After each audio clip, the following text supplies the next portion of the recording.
This video is going to cover some of the blocking schemes, what they refer to as a block versus a screen block, and we're bringing in some basketball terminology such as charge or blocking. In collaborating with some other states and the National Federation, we've determined that contact is required for illegal blocking or charging as all part of the blocking scheme. So let's look at a couple of plays.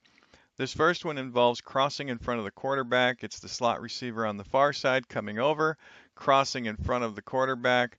No contact, no foul. Distance is not a factor anymore. So coming through, no contact, no foul. Legal play.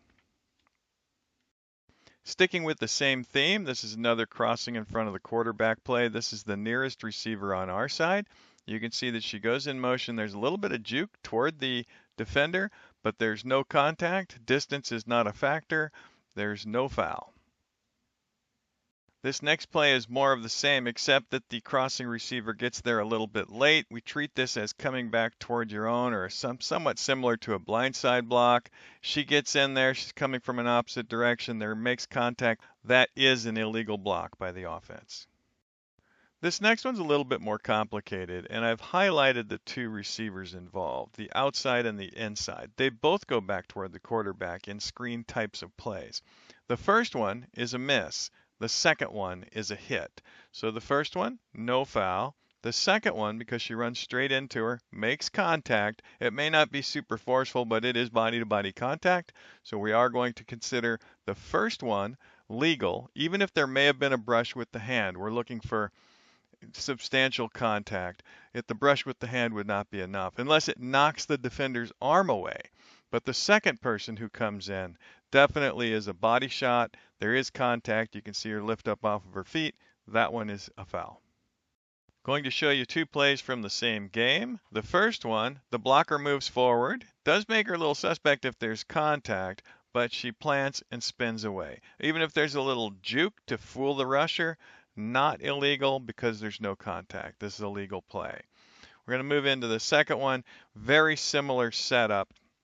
Similar angle for us to look at it as well. 14 backs up, and then you can see there's a right lean into the rusher that does create some contact. So the right lean contact does make this a foul for an illegal block.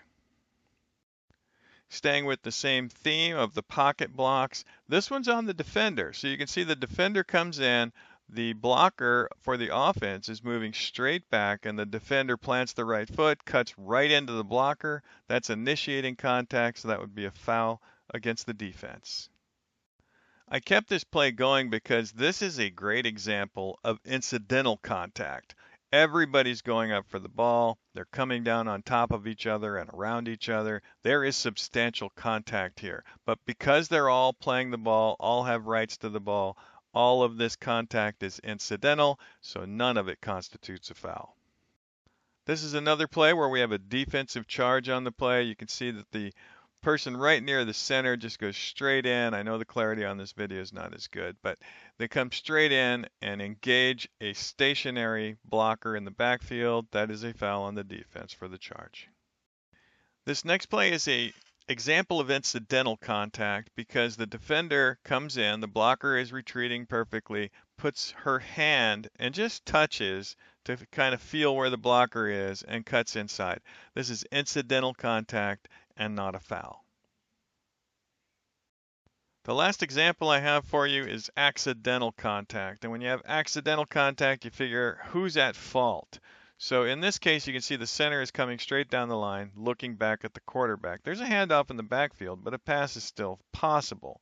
Since this center is on a pass route beyond the line of scrimmage, it's the defender's obligation to avoid that contact. So this would be illegal contact on the defense, even though it's accidental.